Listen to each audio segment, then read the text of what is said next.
Bom dia, meus amigos. Mais uma vez aqui com o nosso estudo do livro Dimensões da Verdade. E para fazer o nosso estudo, antes do nosso estudo, vamos começar com a leitura de harmonização. E eu vou ler um trechinho de uma mensagem que se chama Não Te Perturbes, do livro Fonte Viva. E o trecho diz assim: Contudo, é imperioso reconhecer que do corpo disciplinado, do sofrimento purificador e do obstáculo asfixiante, o espírito ressurge sempre mais aformoseado, mais robusto e mais esclarecido para a imortalidade. Não te perturbes, pois, diante da luta e observa. O que te parece derrota muita vez é vitória, e o que se te afigura em favor de tua morte é contribuição para o teu engrandecimento na vida eterna. Então agora vamos fazer a nossa prece. Querido Jesus, querida Alta de Souza, toda a equipe espiritual que está conosco, sempre nos amparando, também nos momentos de estudo. Agradecemos por mais essa oportunidade de estarmos em contato com informações tão preciosas, com aprendizados maravilhosos. Pedimos que esse estudo possa levar serenidade e compreensão a todos aqueles necessitados. Que assim seja, graças a Deus. Bom, o nosso tema de hoje é, antes de tudo, perdão. E por que eu escolhi essa leitura antes? Porque que se chama Não Te Perturbes.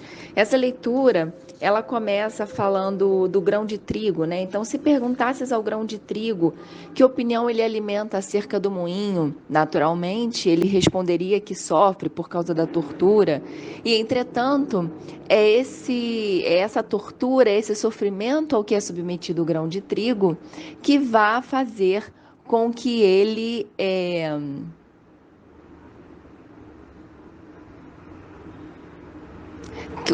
lá que, no entanto, é de lá que se ausenta aprimorado para a glória do pão na subsistência do mundo. Então, dessa tortura, desse processo que é submetido o grão de trigo, que vai surgir o pão. Depois ele fala a mesma coisa da madeira, que depois que vai se transformar vai ser uma coisa útil para delicada e útil para servir, vai se fazer delicada e útil para servir em atividades sempre mais nobres.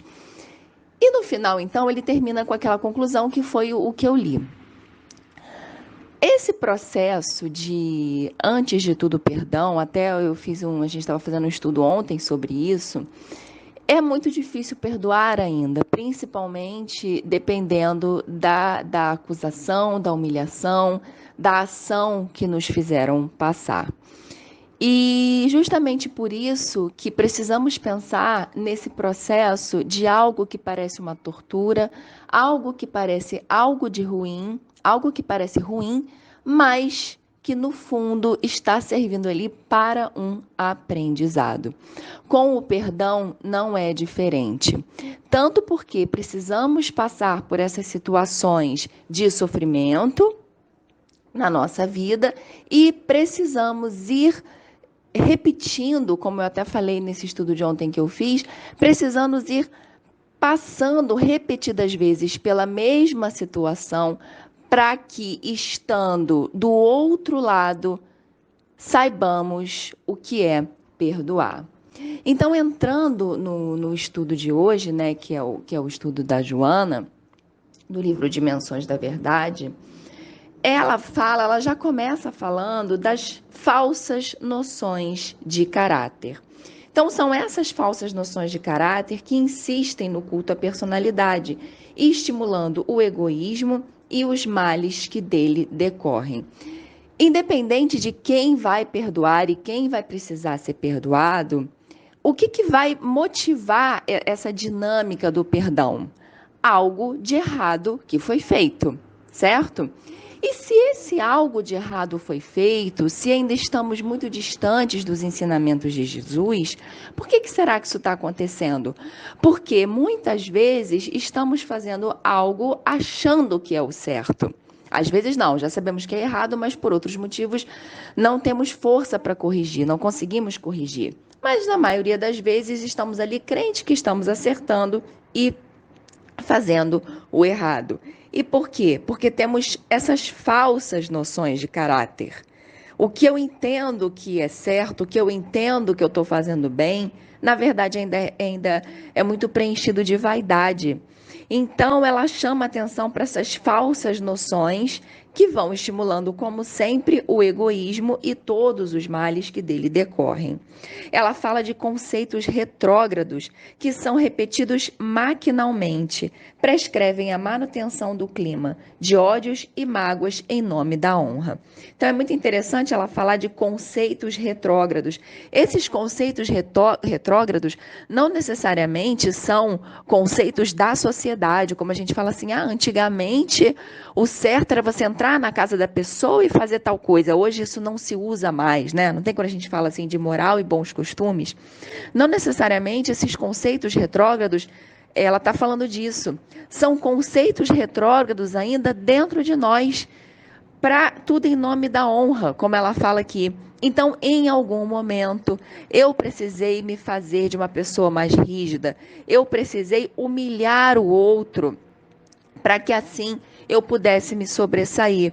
Hoje a situação mudou. Hoje a encarnação que eu me encontro não depende mais da minha situação. Eu não preciso mais mostrar aquela aparência, mostrar aquele domínio, aquele poder, aquele controle. Eu não preciso humilhar ninguém. Mas como eu estou habituado, como isso está muito dentro do meu espírito, está muito marcado nesse espírito, eu vou ainda, a pessoa vai fazer aquilo, o espírito ainda vai continuar agindo daquela forma.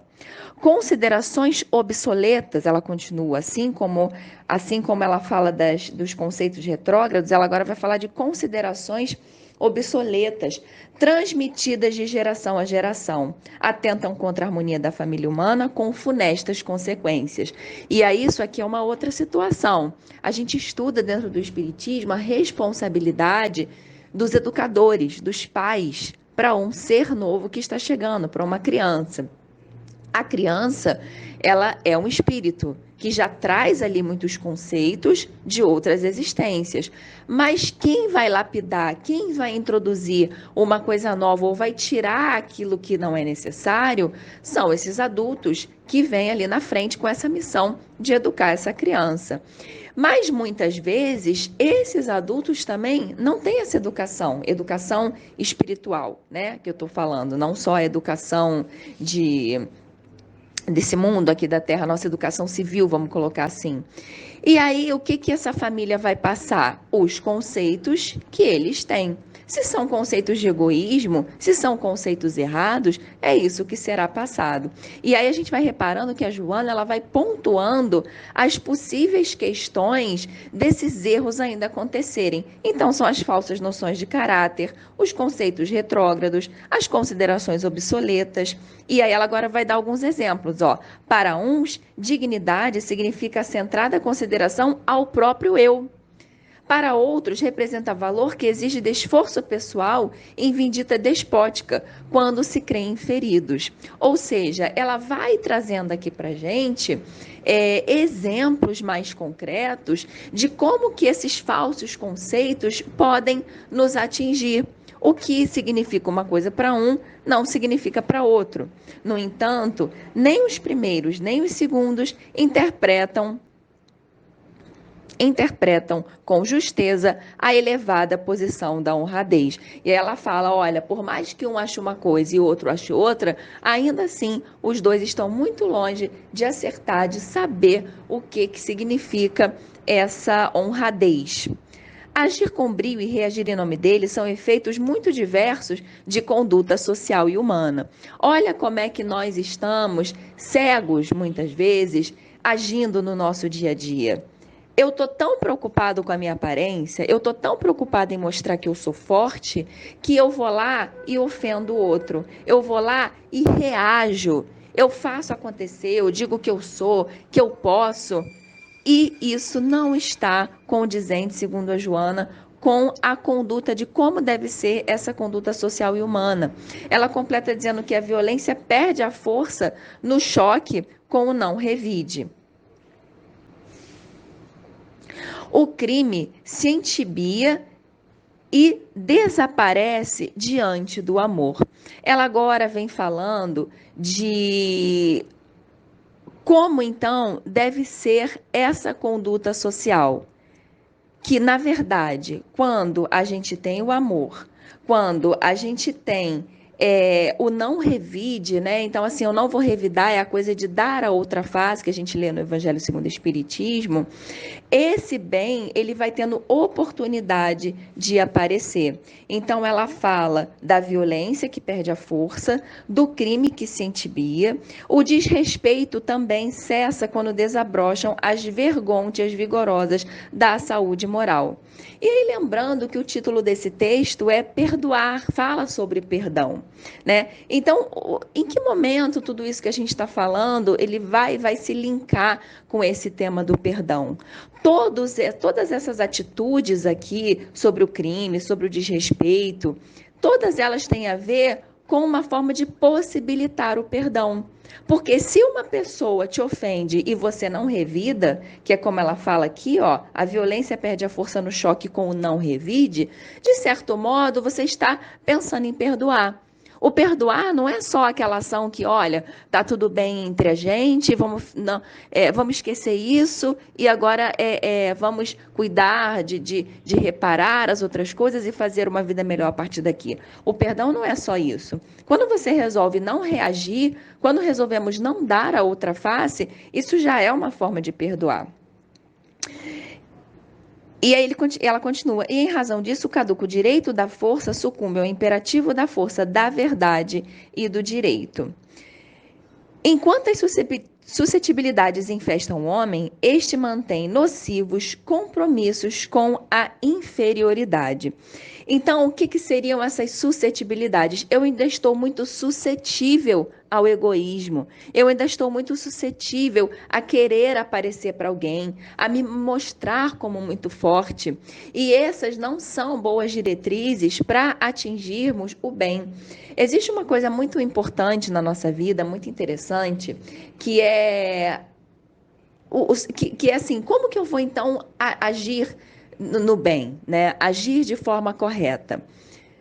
Quando estamos mudando por dentro, quando o nosso pensamento já está diferente, a nossa atitude ela já será condizente com o que temos dentro de nós. A dificuldade, a nossa suscetibilidade acontece quando o que temos dentro de nós não é verdadeiro. E eu ainda estou tentando mostrar ou fazer algo que eu ainda não sou. É claro que existe mérito nisso quando eu estou realmente tentando fazer o certo. Mas quando ainda é uma tentativa, existe a possibilidade de dar errado, né? Existe a possibilidade daquilo não corresponder à verdade, à realidade. Então, quando a Joana fala de suscetibilidade, ela fala disso. Enquanto elas infestam o homem, naturalmente a gente se mantém com esses compromissos da inferioridade. Naturalmente, a gente está sendo fiel a esse lado mais inferior. Se eu estou preocupada com a vaidade, se eu estou preocupada com a aparência, naturalmente as minhas ações elas vão ser eivadas desse vício. É necessário despojar-se de toda a cultura perniciosa para que se ensejem seminários de enobrecimento. E aí a gente volta até para aquela imagem, né, de que duas coisas não podem ocupar, dois corpos não podem ocupar o mesmo lugar no espaço. Para eu conseguir colocar coisas boas dentro de mim, eu tenho que automaticamente ir tirando as ruins. Por quê?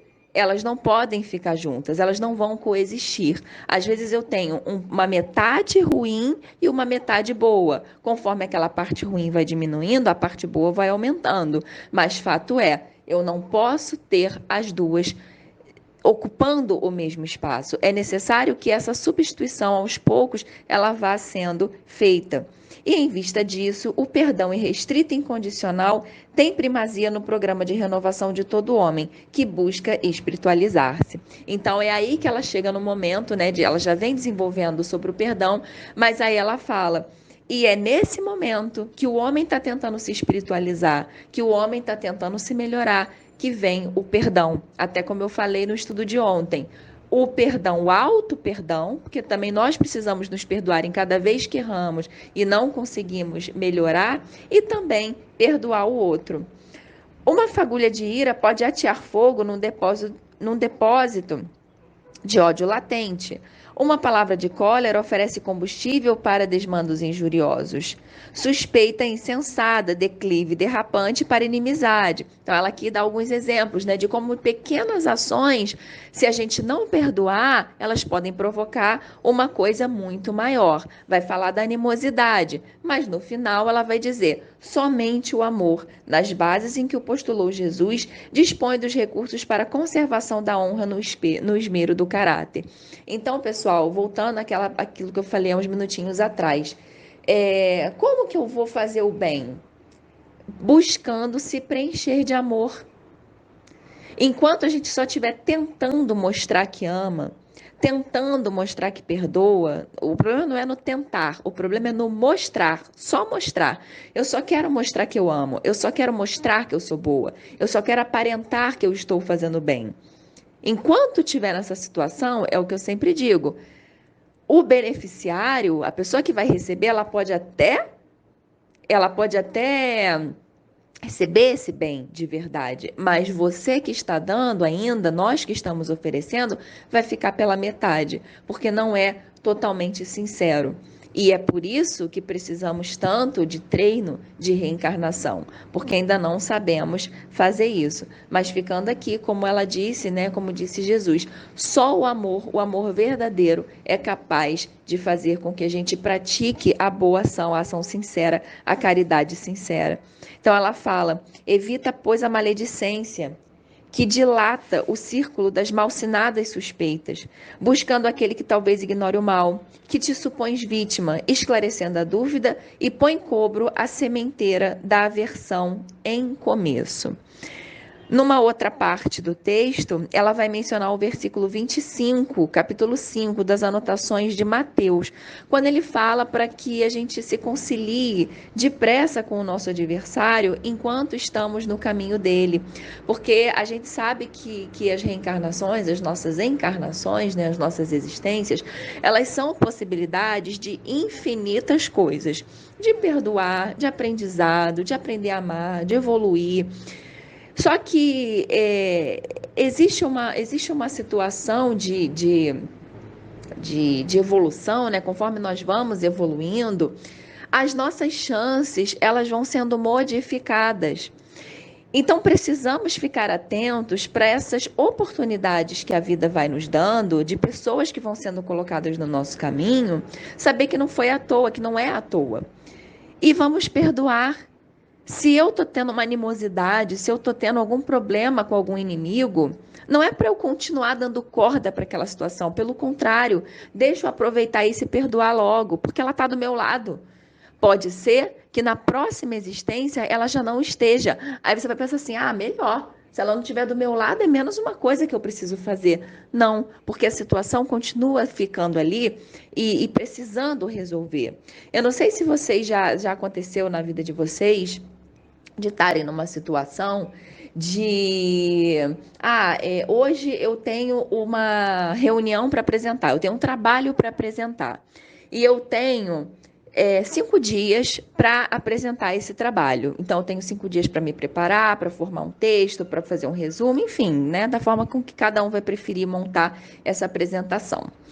Quando chega na véspera, alguém fala assim: olha, aconteceu um imprevisto, a banca não vai poder estar presente, então esse trabalho vai ser cancelado, né? Vai ser adiado, melhor dizendo. Aí você fica feliz, porque você fala assim, graças a Deus, não vou precisar apresentar esse trabalho agora, que bom, eu me preparei, eu já estava preparado, mas que bom que eu não vou precisar apresentar. E aí você esquece daquele trabalho, esquece. Quando alguém te liga e fala assim, olha, vai ser amanhã, hein? Vai ser amanhã. Você que estava todo preparado há meses atrás, porque teve 5 dias, agora você vai ter que fazer na véspera, uma coisa que você nem se lembra mais. Então, eu dei esse exemplo, né, meio desse exemplo para ilustrar mesmo, porque às vezes a gente vai ter oportunidade de fazer uma coisa melhor Tudo bem que nesse caso da banca não foi uma preguiça, né? Não foi nada, foi uma situação da banca, mas a gente vai ficar feliz, digamos assim, porque foi livrado daquela situação. Quando, na verdade, quando ela voltar de uma próxima vez, ela vai voltar de forma pior e mais difícil. Então, eu falei isso para que a gente possa não fugir dos nossos compromissos, não fugir das nossas responsabilidades, porque por mais difíceis que elas possam parecer, elas podem vir ainda numa situação muito mais difícil. Então, assim, agora nessa minha existência eu não vou trabalhar, não. Eu não vou trabalhar, eu tenho meus pés, eu tenho minhas mãos, eu tenho o meu corpo perfeito, eu tenho minha saúde perfeita, mas eu não vou trabalhar, não, porque eu acho que se eu vim perfeita é porque eu tenho que curtir a vida. O que vai acontecer numa próxima, o que pode acontecer, né? Numa próxima existência, esse espírito vir sem uma mão, sem um pé e precisar trabalhar também, só que agora com uma dificuldade, agora com uma deficiência. Então, meus amigos, vamos pensar muito nisso. E aí ela volta, né, falando desse exemplo ainda de vamos aproveitar a oportunidade para perdoar, porque hoje o ofensor está contigo, amanhã talvez não o tenha mais ao lado. E é eu que eu estava falando, que bom, então não vou precisar perdoar. Não, porque vai continuar essa questão, só que só vai dar mais trabalho. Agora é o momento do desculpar, depois o tempo será agravado o mal. Possivelmente, quem te magoa carrega pesado tributo de desequilíbrio emocional sob tormentos que desconheces. Perdoa hoje e já. E faze mais. Ama o verdugo da tua harmonia íntima, da tua honra. Então, assim, o perdão sincero, ele já é muito feito na base do amor. Só que aqui ela fala, né? Além de perdoar, ama essa pessoa que te fez mal. Há forças tirânicas a conspirarem contra o império do amor na Terra. Tá? Então, a Joana vem nos trazendo uma imagem, né? Uma mensagem e uma imagem também de coisas que a gente vê nos livros do André Luiz, de que existe realmente uma força muito negativa tentando nos livrar, tentando nos tirar do amor. A doutrina espírita revelou de que na erraticidade deambulam infelizes e sediciosos, aqueles que desencarnam vencidos pelo ódio, corroídos pela azedia, do ciúme e dominados pela paixão. E aí, então, que a gente possa evocar o mestre, né? Vamos lembrar do mestre que foi traído pelo companheiro obsidiado. Pilatos, quando foi indiferente pela cegueira moral. Pedro, acovardado por hipnose obsessiva. Os amigos distantes por obsessão coletiva. Então, olha isso, gente. A gente está falando de Jesus. E aí você pensa assim, poxa, mas Jesus, que era o Filho de Deus, será que ele não ia ser protegido disso tudo? Olha o que aconteceu. Todos os amigos dele, todos estavam cercados, todos estavam com essa obsessão, com essa hipnose. O Pilatos, que através da indiferença, porque existem muitas formas, pessoal, da gente errar, seja por uma ação errada, seja por uma ação equivocada e seja por uma omissão. Quando Pilatos foi indiferente, ele também errou. Porque na indiferença ele permitiu que acontecesse o que aconteceu com Jesus. Então, às vezes, a gente faz uma coisa e prejudica uma pessoa, mas prejudica também porque deixou de fazer. Então, vamos pensar nisso. Obsessão coletiva e a turba desenfreada por momentânea subjugação que a todos comandava para a execução do hediondo crime. Todavia, perdoando a todos antes de morrer, enquanto os perseguidores estavam ali, o mestre, exorando bênçãos ao Pai, clareou as mentes obnubiladas com o corretivo incorruptível do amor, em festas de luzes inapagáveis. Então, pessoal, aqui ele mostra que apesar de tudo isso que estava acontecendo, o mestre, exorando bênçãos ao Pai, clareou as mentes obnubiladas. Então, ele ainda conseguiu fazer isso. E aí aquela frase, né? Mas ele era Jesus. Nós estamos sempre com a espiritualidade do nosso lado. Mas assim como Jesus foi submetido a essa situação, passou por essa situação de não conseguir contar com o apoio de muitos, nós também estamos. A espiritualidade está do nosso lado, mas ela precisa que a gente passe pelas tentações e pelas dificuldades, justamente para ver se a gente consegue sair delas, resistir às tentações e perdoar. Então a gente pode pensar assim, poxa, mas se isso aconteceu, a espiritualidade não estava do meu lado para me dar um aviso? A espiritualidade, será que não foi ela que botou isso no meu caminho? né? Então a gente precisa estar muito atento com os falsos profetas, com os espíritos obsessores que trabalham com muita força, com muito, muito, com muita vontade para que o amor possa ser corrompido, tá, pessoal? Então, esse foi o nosso estudo de hoje, que a gente possa sempre praticar o amor, praticar o perdão e continuar no caminho sempre da evolução. Eu desejo um bom sábado, um bom final de semana, com muito estudo, muita serenidade e muito amor sempre. Então, vamos fazer a nossa prece de encerramento. Agradecendo mais uma vez ao nosso Mestre Jesus, querido, a Alta de Souza, toda a espiritualidade que está sempre conosco, sempre do nosso lado, amparando. E pedindo sempre para que todos nós possamos ser liberados dessa cegueira moral obsidente, liberados, protegidos dessa hipnose obsessiva, liberados e protegidos dessa obsessão coletiva que está no nosso mundo de hoje. Que nós possamos ser esse ponto de luz, esse ponto de visão e levar esse esclarecimento a todos os outros. Que assim seja, graças a Deus.